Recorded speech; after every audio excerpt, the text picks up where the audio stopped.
नमस्कार, सीताराम, जय नारायण, गोविंद माधव। आज हम इस वीडियो में एक ऐसे विषय पर बात कर रहे हैं जो बड़ा ही चर्चित विषय है, आजकल बहुत ही ज़्यादा ट्रेंड पे है। सातमुखी रुद्राक्ष। सातमुखी रुद्राक्ष क्या होता है, इसका महत्व क्या है और इसे धारण कैसे किया जाता है, यह कार्य कैसे करता है, हमारे जीवन में किस प्रकार से यह सातमुखी रुद्राक्ष लाभकारी है, हम आज इस विषय पर बात करेंगे, चर्चा करेंगे। तो नमस्कार, आपका स्वागत है त्रिशक्ति ज्योतिष संस्थान में। मैं हूं आचार्य ब्रजगोपाल शास्त्री। सातमुखी रुद्राक्ष क्या है, ये आजकल बहुत बड़ा चर्चा का विषय है।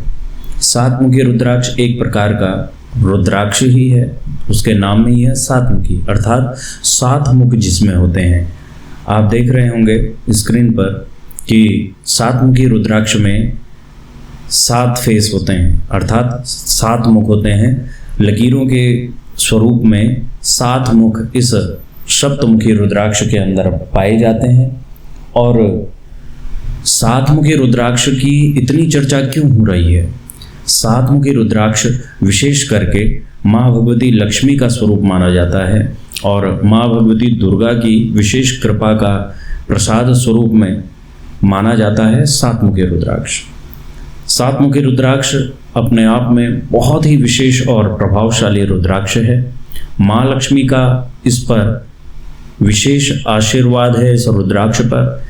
तो जो भी इस रुद्राक्ष को धारण करता है, उस धारण करने वाले पर भी अगर किसी प्रकार से कोई दोष, किसी प्रकार से धन संबंधी कोई विपत्ति चल रही हो, तो वह दोष तुरंत ही शांत हो जाता है। धीरे धीरे आप देखेंगे कि इस रुद्राक्ष को धारण करके भगवान शिव अनंत गुना प्रसन्न होते हैं उस व्यक्ति पर, अगर वह नियम से इस रुद्राक्ष को धारण करता है और इस रुद्राक्ष के नियमों को मानता है। तो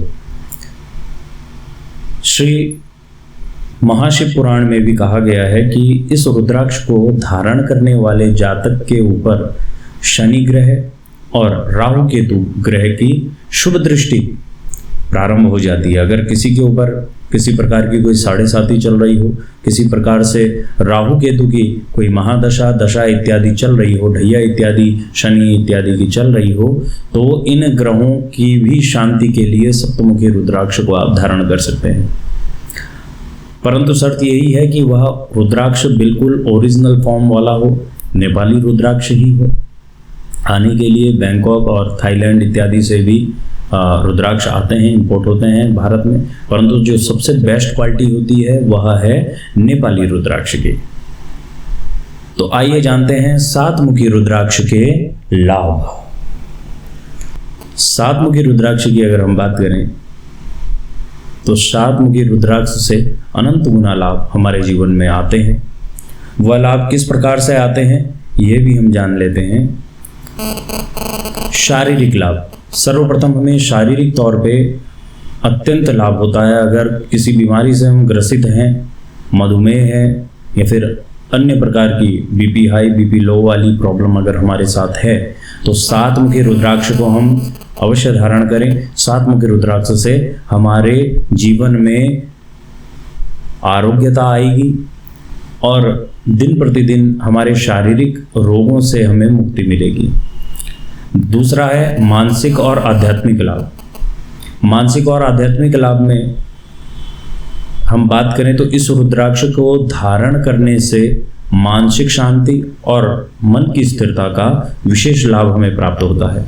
अब हम बात करेंगे सातमुखी रुद्राक्ष को धारण करने की विधि। ही आप स्नान करवाएं और भगवान शिव के आगे आप रुद्राक्ष को रखें और पवित्र करें गंगा जल से, दुग्ध से, पंचामृत से, दूध, दही, घी, शहद, शक्कर, इन सब 5 तत्वों से आप अवश्य शुद्ध करें रुद्राक्ष को। और रुद्राक्ष को पवित्र करने के बाद थोड़ी देर भगवान शिव पर अर्पण करके भगवान शिव का जाप करें। ओम नमः शिवाय का भी आप जाप कर सकते हैं और त्र्यंबक मंत्र का भी आप जाप कर सकते हैं। भगवती लक्ष्मी का भी आपने जाप करना है।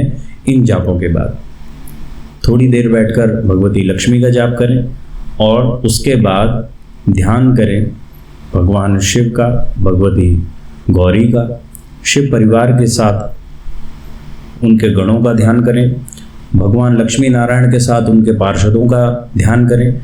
उसके बाद आप इस रुद्राक्ष को शुक्रवार के दिन धारण कर लें तो आपको अनंत गुना लाभ की प्राप्ति होगी। 7 मुखी रुद्राक्ष भाग्य को देने वाला रुद्राक्ष है और ओरिजिनल रुद्राक्ष ही आपने धारण करना है। ओरिजिनल रुद्राक्ष धारण करने के बाद ही आपको इसमें शक्ति महसूस होगी। शक्ति तो इसमें पहले से है, परंतु उसे धारण करने की प्रक्रिया से जब हम गुजारते हैं तो धारण करने की प्रक्रिया पर यह रुद्राक्ष फिर धीरे धीरे आपको कई प्रकार से फल देने लगता है। तो आपको ये ध्यान रखना है कि विशेष करके यह रुद्राक्ष जो है, यह रुद्राक्ष प्रतिष्ठित हो, भगवान शिव को अर्पण किया हो, भगवती लक्ष्मी को अर्पण किया हो। भगवान लक्ष्मी नारायण और भगवान गौरी शंकर का विशेष यह प्रसाद है। इसे पूर्ण रूप से अच्छे भाव के साथ धारण करें और उसके धारण करने के बाद कुछ नियम भी हैं अगर आपको जीवन पर्यंत इससे लाभ प्राप्त करने हैं तो। नियम क्या है? नियम संख्या 1, सर्वप्रथम आपको अभक्ष्य भोज का त्याग करना है, अर्थात मांस, मदिरा इत्यादि का सेवन बिल्कुल त्याज्य है।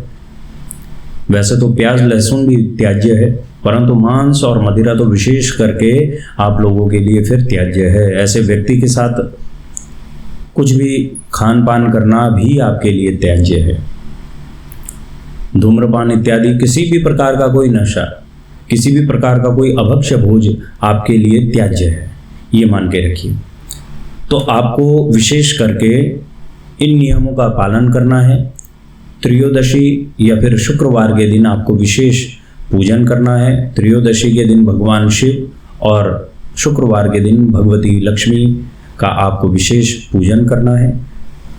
आप देखेंगे कि 3 माह के अंदर अंदर आपको अनंत गुना लाभ की प्राप्ति होनी प्रारंभ हो गई है और आपके लिए नाना प्रकार के मार्ग जो आप जीवन में चाहते थे अचीव करना, वो सारे के सारे मार्ग आपके लिए खुल गए हैं।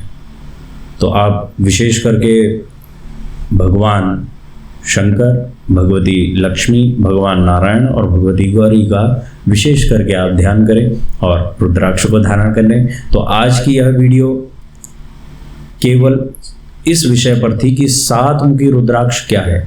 हमारे पास कई सारी कॉल आती हैं कि गुरुजी हमें 7 मुखी रुद्राक्ष धारण करना है, आप क्या मैं धारण कर सकता हूँ, क्या मैं धारण नहीं कर सकती हूँ। इस प्रकार के कई सारे प्रश्न लोगों के मन में होते थे और हमें लगता है कि इस वीडियो के माध्यम से कई सारे लोगों को 7 मुखी रुद्राक्ष के विषय में जो फैक्ट हैं, जो उसके प्रति लोगों की अवधारणाएं हैं, कई प्रकार से वो क्लियर हुई होंगी।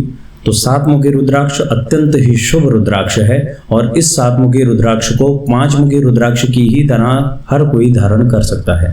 राशि के अनुसार बात करें तो फिर ये अलग विषय हो जाता है। बाकी 7 मुखी और 5 मुखी रुद्राक्ष को कोई भी धारण कर सकता है, क्योंकि भगवती लक्ष्मी की कृपा, भगवान शंकर की कृपा हर किसी को चाहिए। तो आज की वीडियो में इतना ही। आगे भी फिर इसी प्रकार के विषय में फिर से हम चर्चा करेंगे और आप लोगों से एक निवेदन है कि इस चैनल को, ये आप ही लोगों का चैनल है, इस चैनल को अत्यंत बढ़ाने की कोशिश करें और सब्सक्राइब करें, लाइक करें, शेयर करें। ये वैसे मुझे बोलना नहीं चाहिए, परंतु बोलना पड़ रहा है क्योंकि इतना एडवर्टाइजमेंट हम नहीं कर पा रहे हैं, ना ही इतना समय मिल पा रहा है कि हम लगातार रोज़ एक वीडियो डाल पाएँ। व्यस्तताएं अधिक होती हैं, परंतु फिर भी प्रयास रहता है कि धर्म की बातों को बढ़ाने के लिए हम कुछ ना कुछ चर्चाएं, धर्म संबंधी, अपने संस्कृति से संबंधित धर्म चर्चाएं हम कुछ ना कुछ करते रहें। आप लोगों को बहुत बहुत साधुवाद, धन्यवाद। सीताराम, जय गोविंद माधव, जय नारायण। हर हर महादेव, हर हर महादेव, हर हर महादेव।